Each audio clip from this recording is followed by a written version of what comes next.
നമസ്കാരം, ഞാൻ വിനി, മലബാർ അടുക്കള മീഡിയ ഹെഡ്. ഇന്ന് യൂസ്ഫുൾ ടിപ്സിൽ നമ്മൾ ഡിസ്കസ് ചെയ്യാൻ പോകുന്ന ഒരു ടോപ്പിക് എന്ന് പറഞ്ഞാല് ലേഡീസിന്റെ വളരെ ഇമ്പോർട്ടന്റ് ആയിട്ടുള്ള ഒരു കാര്യമാണ് പീരിയഡ്സ്, മെൻസ്ട്രൽ സൈക്കിൾ. ആ മെൻസ്ട്രൽ സൈക്കിളിൽ കണ്ടുവരുന്ന വേദന ഇത് എല്ലാവരും അനുഭവിച്ചിട്ടുണ്ട്. വളരെ ചുരുക്കം ലേഡീസ് മാത്രമേ ഉള്ളൂ അതൊന്നും തന്നെ ഇല്ല, ഓക്കെയാണ്, വേദനയൊന്നും അത്ര ഇല്ല എന്ന് പറഞ്ഞിട്ട് സഹിക്കാവുന്ന ഒരു ലെവലിലുള്ള ആൾക്കാർ വളരെ ചുരുക്കമാണ്. മാക്സിമം ലേഡീസിലും നമ്മൾ കണ്ടുവരുന്ന ഒരു കാര്യം ആ ദിവസങ്ങളിൽ നമ്മളെ ഇട്ട് പ്രശ്നമാക്കുന്ന ആ ഒരു വേദന. എന്നാലും നമ്മൾ അതെല്ലാം വെച്ചിട്ട് തന്നെ മുന്നോട്ടേക്ക് കാര്യങ്ങൾ കൊണ്ടുപോവാറുമുണ്ട്, ജോലിക്കും പോവാറുണ്ട്, വീട്ടിലത്തെ കാര്യങ്ങളും നോക്കാറുണ്ട്. പക്ഷെ നമ്മൾ ചില കാര്യങ്ങൾ അറിഞ്ഞിരിക്കണം എന്നുള്ളതാണ് ഇന്ന് യൂസ്ഫുൾ ടിപ്സിൽ ഞാൻ നിങ്ങളുടെ അടുത്ത് ഡിസ്കസ് ചെയ്യാൻ പോകുന്നത്.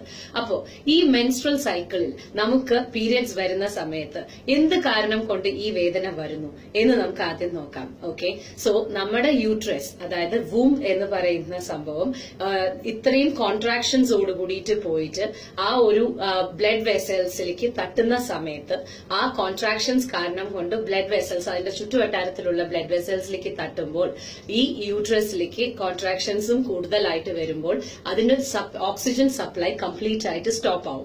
ആ സ്റ്റോപ്പ് ആവുന്ന സമയത്ത് അത് കംപ്ലീറ്റ് ആയിട്ടുള്ള രീതിയിൽ നന്നായിട്ട് കോൺട്രാക്ട് ചെയ്യുക എന്നുള്ളതിന്റെ ഒരു സംഭവവും, പെയിൻ കൂടുക എന്നുള്ളതും, പിന്നെ അതിന്റെ യൂട്രൈൻ വാളിൽ നിന്ന് കംപ്ലീറ്റ് ആയിട്ടുള്ള ബ്ലഡ് അത് ഷെഡ് ചെയ്യാനും വേണ്ടിയിട്ടാണ് ഈ പെയിൻ എന്ന് പറയുന്ന സംഭവം കോൺട്രാക്ഷൻസിൽ വരുന്നത് നമുക്ക്.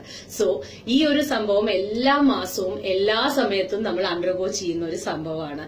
സോ ഇത് നമ്മൾ യൂസ് ടു ആണെങ്കിലും ചില കാരണങ്ങൾ നമ്മൾ മനസ്സിലാക്കേണ്ടിയിരിക്കുന്നു. അതായത് ഇത് രണ്ട് തരം വേദനയാണ്. ഒന്ന്, മെൻസ്ട്രൽ സൈക്കിൾ ഉള്ളപ്പോ നമുക്ക് ഉണ്ടാവുന്ന പെയിൻ, അതായത് ഒരു 2-3 ദിവസം വരയ്ക്കും കണ്ടു കഴിഞ്ഞാൽ അതൊരു വിഷയമാക്കേണ്ട കാര്യമില്ല, എല്ലാവർക്കും അങ്ങനെയൊക്കെ തന്നെയാണ്.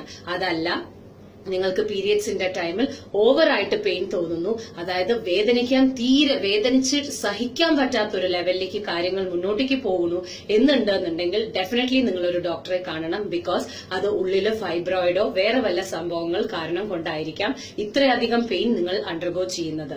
അത് പീരിയഡ്സിന്റെ പെയിൻ ആണ്, അതൊക്കെ എല്ലാവർക്കും ഉള്ളതാണ് എന്ന് വിചാരിച്ചിട്ട് ഒരിക്കലും തെറ്റിദ്ധരിച്ച് ഇരിക്കരുത്. ഒരു യൂഷ്വൽ പെയിനിനെക്കാട്ടിലും ഓവറായിട്ടുള്ള രീതിയിൽ പെയിൻ വരുന്നു എന്ന് കണ്ടു കഴിഞ്ഞാൽ ഇമീഡിയറ്റ്ലി ഡോക്ടർ ഗൈനക്കോളജിസ്റ്റിനെ പോയി നിങ്ങൾ കണ്ടിരിക്കണം. Okay, so normal period pain ആണെങ്കിൽ ഒരു 2 ദിവസം 3 ദിവസത്തിന്റെ ഉള്ളിൽ അടിവയറിൽ ഒരു വേദന, നട്ടലിൽ ഒരു വേദന, കൈയും കാലും ഒക്കെ ഒരു കുഴച്ചില് എന്നുള്ളത് ഒരു യൂഷ്വൽ കാര്യമാണ്. ശരി, ഇനി ഹോം റെമഡീസ് എന്നുള്ള രീതിയിൽ നമ്മൾ നോക്കുകയാണെങ്കിൽ ശരിക്കും പറഞ്ഞാൽ എല്ലാവരും തന്നെ അത് മരുന്ന് കഴിക്കുക എന്നുള്ളൊരു ശീലം എല്ലാവർക്കും തന്നെയുണ്ട്. പക്ഷെ ആ മരുന്ന് കഴിക്കുക എന്നുള്ളത് എപ്പോ എന്നുള്ളത് അറിയണം. നിങ്ങൾ എന്താണോ മരുന്ന് കഴിക്കുന്നത് ആ മരുന്ന് തന്നെ ഡോക്ടർ എഴുതി തന്നിരിക്കുന്ന മരുന്ന് നിങ്ങൾ കഴിച്ചോളൂ. പക്ഷെ പീരിയഡ്സിന്റെ ആ ഫസ്റ്റ് സ്പോട്ട് ബ്ലഡ് കണ്ടു കഴിഞ്ഞ ഉടനെ തന്നെ നിങ്ങൾ മരുന്ന് കഴിക്കണം.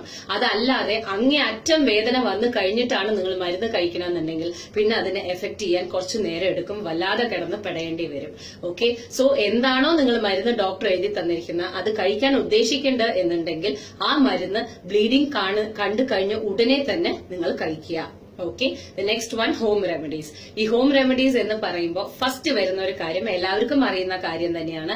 അതായത് വാം വാട്ടർ വെക്കുക, ഹോട്ട് ബാഗ് വെക്കുക, നല്ല ചൂടുള്ള സംഭവങ്ങൾ വയറിൽ വെക്കുക, നട്ടലിൽ വെക്കുക എന്ന് പറയുമ്പോൾ കുറച്ചൊരു ആശ്വാസം കിട്ടും. അതിനെക്കാട്ടിലും നല്ലൊരു കാര്യം എന്താന്ന് വെച്ചാൽ നാരങ്ങ പിഴിഞ്ഞിട്ട് വെള്ളം, നന്നായിട്ട് ചൂടുവെള്ളം വെച്ച് നാരങ്ങ അതിൽ പിഴിഞ്ഞിട്ട് ആ നാരങ്ങ വെള്ളത്തിൽ കുളിക്കുകയാണെന്നുണ്ടെങ്കിൽ കുറച്ചും കൂടി സുഖം കിട്ടും. ഓക്കെ, ഈ ടൈമിൽ. നെക്സ്റ്റ് വൺ, ഒരുപാട് നമ്മളിപ്പോ ജോലിക്ക് പോയിക്കൊണ്ടിരിക്കുകയാണ്, ആ സമയത്താണ് നിങ്ങൾക്ക് വേദന വല്ലാണ്ട് വരണ എന്നുണ്ടെങ്കിൽ കയ്യിൽ ഒരു ഐസ് ക്യൂബ് ഉണ്ടെന്നുണ്ടെങ്കിൽ അതൊന്ന് വായിലിടാൻ നോക്കൂ. കുറച്ചായിട്ടുള്ള രീതിയിൽ അതൊന്ന് ഡിസോൾവ് ആക്കാൻ നോക്കൂ. ഒന്ന് ട്രൈ ചെയ്ത് നോക്കൂ, ഇത് ഡെഫിനറ്റ്ലി വർക്ക് ആവും. ഓക്കെ, നെക്സ്റ്റ് വൺ, ഇഞ്ചി എടുത്തിട്ട് നന്നായിട്ട് ചീവി കഴിഞ്ഞിട്ട് അതിനെ നന്നായിട്ട് നല്ലെണ്ണയിൽ വാട്ടിയിട്ട് അതിലേക്ക് കുറച്ച് ചോറും ഇട്ടിട്ട് അതൊന്ന് കഴിച്ചു വരികയാണെന്നുണ്ടെങ്കിൽ ഈ ഒരു സംഭവം വേദനയ്ക്ക് നല്ല റിലീഫ് കിട്ടും. ഓക്കെ, പിന്നെ ഉള്ളത് എന്താന്ന് വെച്ചാല് നമ്മള് കുറച്ച് വെള്ളം എടുക്കുക.